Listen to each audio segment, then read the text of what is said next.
The small hand tugging at his expensive coat sleeve would change everything. As snowflakes swirled around them in the darkening evening, James Harrington, billionaire CEO of Harrington Enterprises, looked down into the tear-stained face of a child no older than 7. "Sir," she whispered, her voice trembling with cold and fear, "my mom didn't come home last night." If you're touched by this story already, please consider liking this video and subscribing to our channel for more heartwarming stories that remind us of our shared humanity.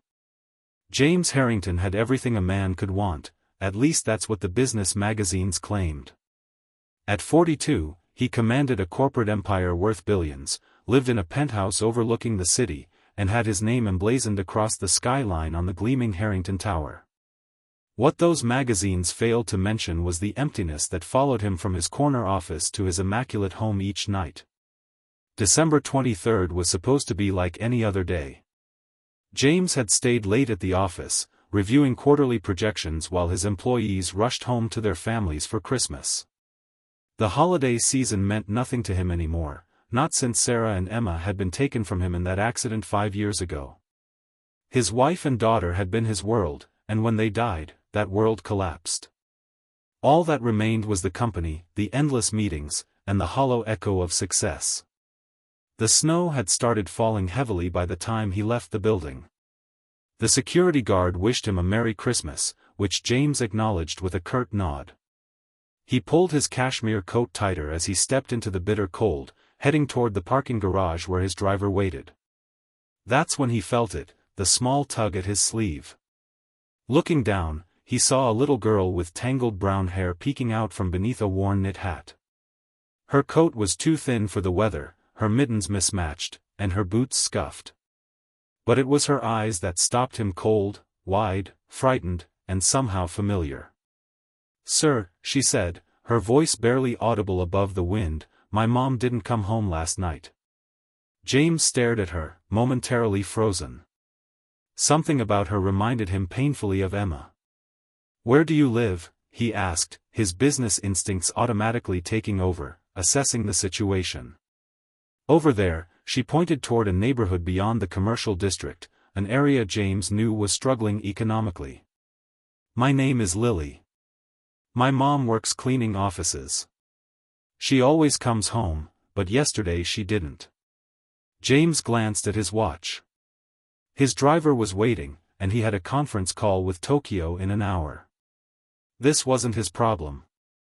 He should call social services and let them handle it. "Have you told anyone else?" he asked. Lily shook her head. "Mrs. Patel next door is watching my little brother, but she can't leave him to help me look. I saw you coming out of the big building where Mom works sometimes. You look important. I thought you might help." The snow was falling harder now, collecting on the child's eyelashes. James felt something stir within him, a feeling he'd buried along with his family. Before he could analyze it, he found himself making a decision that would alter the course of many lives, including his own.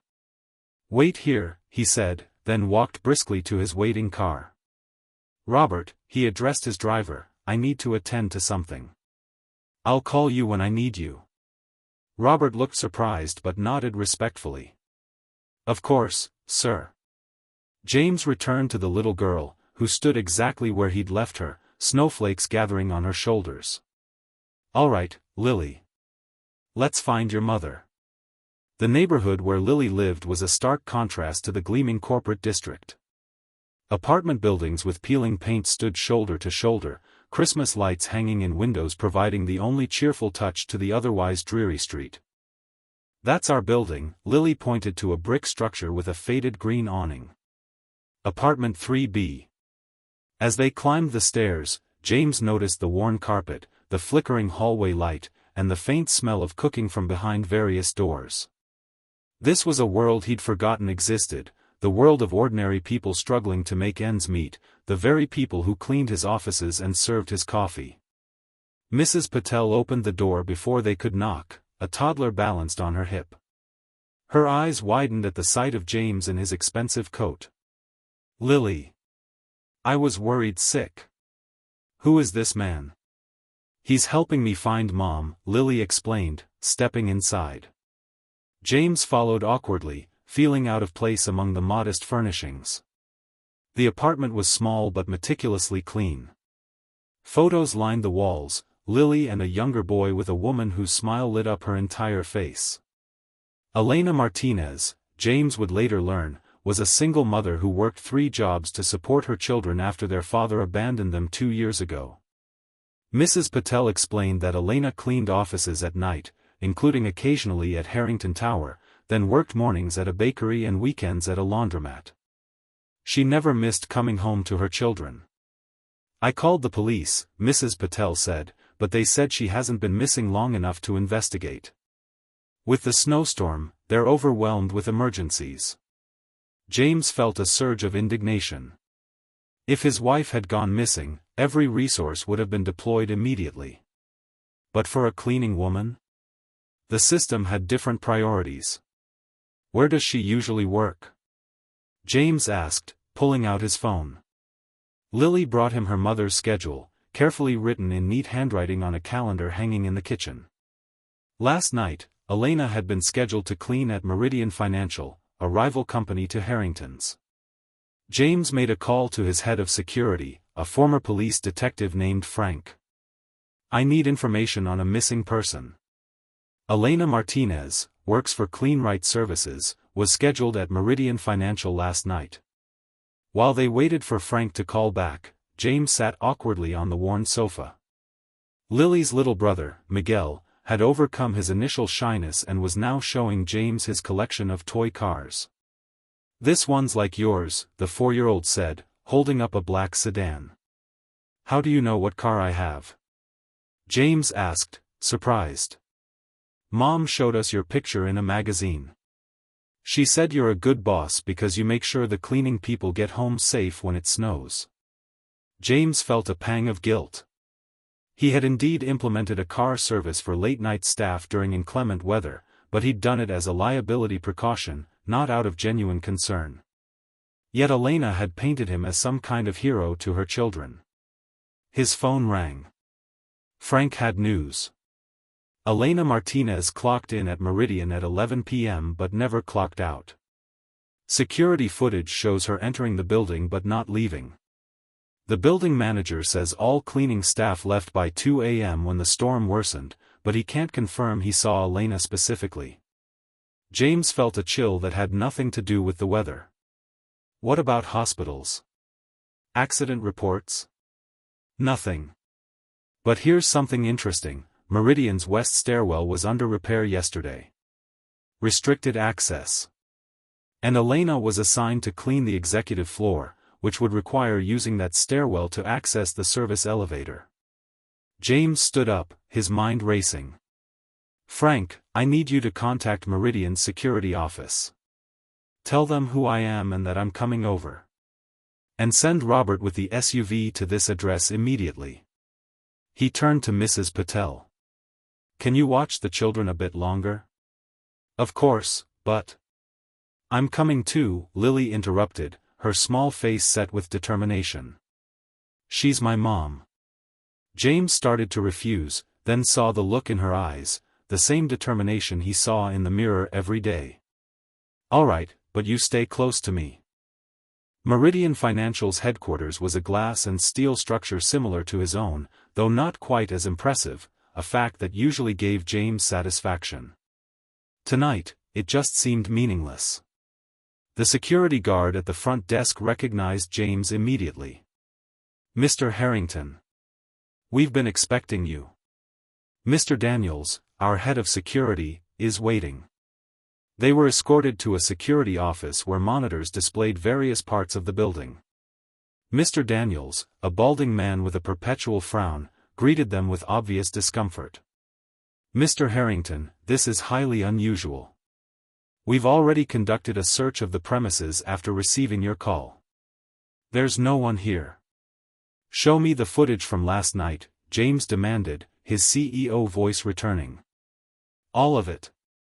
As they reviewed the security tapes, Lily stood quietly beside James, her small hand slipped into his. The gesture reminded him so much of Emma that he had to take a deep breath to maintain his composure. The footage showed Elena arriving, collecting her cleaning supplies, and heading to the executive floor. Then nothing. No footage of her leaving. The cameras on the west side were offline due to the renovation, Daniels explained. But I assure you, the building was cleared before it was locked up. What about the restricted stairwell? James asked. Daniels shifted uncomfortably. That area was cordoned off. No one would have gone there. Show me, James insisted. The west stairwell was dark, illuminated only by emergency lighting. Construction materials were piled near the entrance, with yellow caution tape creating a barrier. This doesn't look right, James said, examining the scene. The tape is torn on this side. Lily suddenly darted forward, slipping under James's arm. Look. She pointed to something on the floor just beyond the caution tape, a small keychain with a butterfly charm. That's Mom's. Lily cried. I made it for her at school. James felt his heart rate accelerate. He turned to Daniels. We need to check this stairwell. Now. Sir, it's not stable. The construction. I don't care. Get your maintenance team here immediately. While they waited, James called Frank again, updating him on the situation. I want a medical team on standby, he instructed. And contact the police. Tell them we may have found Elena Martinez. Lily stood by the caution tape, staring down the darkened stairwell. Mom, she called out, her voice echoing in the empty space. Mom, are you there? There was no answer, but James saw the determination in Lily's face harden into resolve. Before he could stop her, she ducked under the tape and started down the stairs. Lily, wait. James called, but she was already descending. Cursing under his breath, he followed her, ignoring Daniels's protests. The stairwell grew darker as they descended. James used his phone's flashlight to illuminate their path.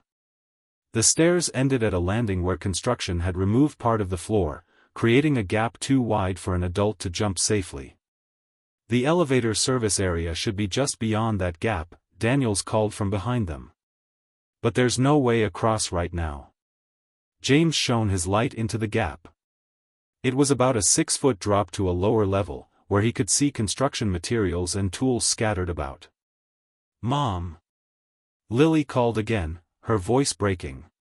And then, faintly, they heard it, a moan from somewhere below. Elena? James called out, his voice echoing. Elena Martinez? Another moan, slightly louder. Without hesitation, James handed his phone to Daniels. Hold this for light. I'm going down there. Sir, you can't. But James was already lowering himself into the gap, hanging from the edge before dropping to the floor below. He landed awkwardly, pain shooting through his ankle, but he ignored it. Elena, he called again. Here, came a weak voice from behind a stack of drywall. James made his way carefully through the construction debris. There, lying on the concrete floor, was a woman in a cleaner's uniform. Her leg was bent at an unnatural angle, and dried blood matted her hair, but her eyes were open. My children, she whispered when she saw James. My children. They're safe, James assured her, kneeling beside her. Lily is here. She found you. Mommy. Lily's voice called from above. Stay there, Lily, James called back. Your mom is hurt. We're getting help. Elena's eyes widened with recognition. Mr. Harrington? From the tower? Yes, he said, taking off his coat and placing it gently over her. Help is coming. What happened? I was cleaning, heard a noise, thought someone was working late. The caution tape was down. I fell. Her voice was weak, but her eyes never left James's face. Why are you here? James felt something crack inside him, the ice that had encased his heart for 5 years. Your daughter found me. She's very brave, like her mother. Tears filled Elena's eyes.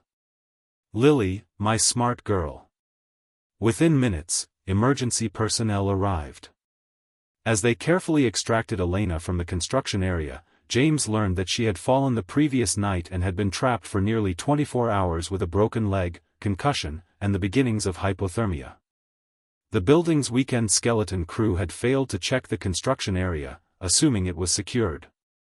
At the hospital, James sat in the waiting room while doctors treated Elena.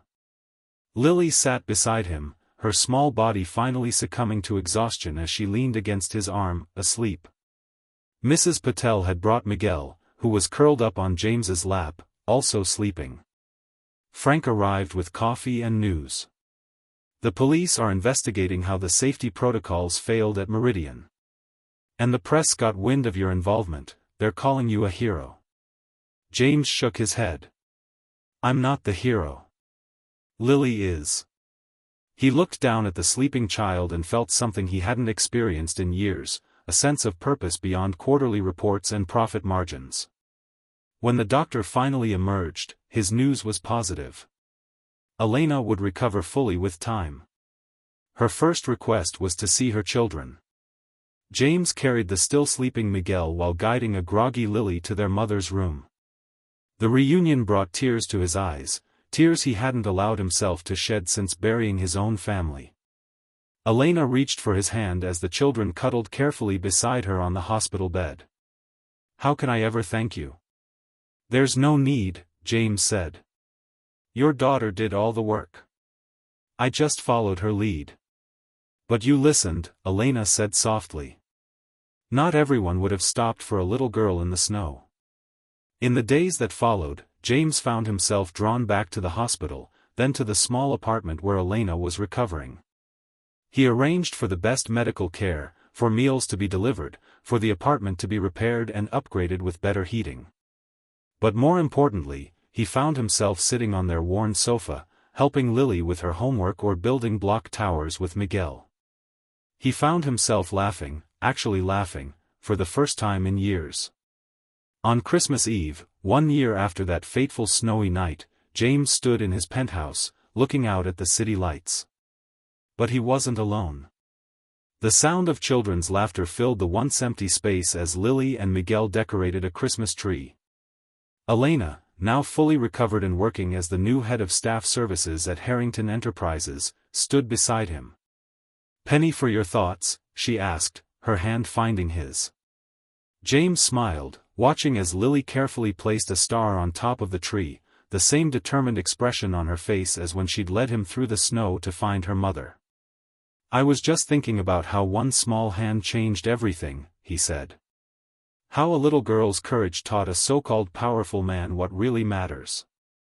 Elena squeezed his hand. She has that effect on people. As they joined the children by the tree, James realized that the emptiness that had followed him for so long was gone.